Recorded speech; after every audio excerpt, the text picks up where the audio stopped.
Now to a convicted arsonist speaking out on his second day of freedom after spending 42 years in jail for a hotel fire down in Tucson that he says he never started. It's happening right now in Phoenix, and ABC's Courtney Carl-Mark just walked out of the press conference. She joins us live. Courtney, the deal let him maintain his innocence and avoid a retrial, but kind of a tragedy, this whole thing, 4 decades behind bars.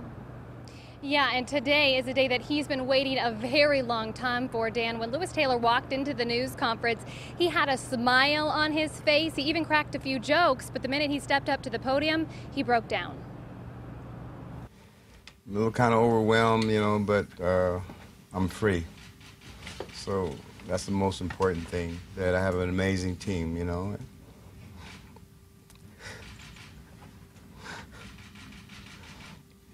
I'm just fortunate to be here,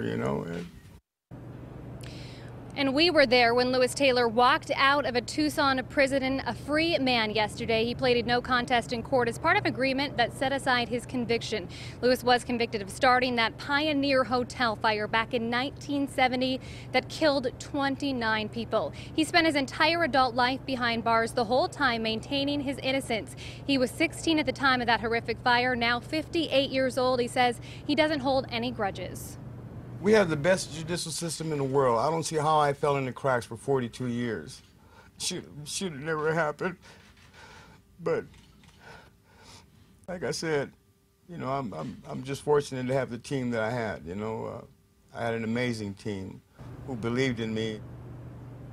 Authorities still insist Taylor is guilty, but his attorneys and the Arizona Justice Project argued for years that using modern scientific investigation methods, there's no evidence the fire was arson and even that Taylor was the one behind it. Now, the first thing that Taylor did when he got out of prison yesterday was go to In-N-Out Burger. He even got a t-shirt.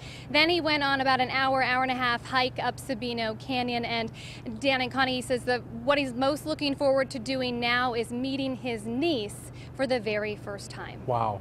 Courtney, impossible to understand what that freedom must feel like. Thank you very much for that report.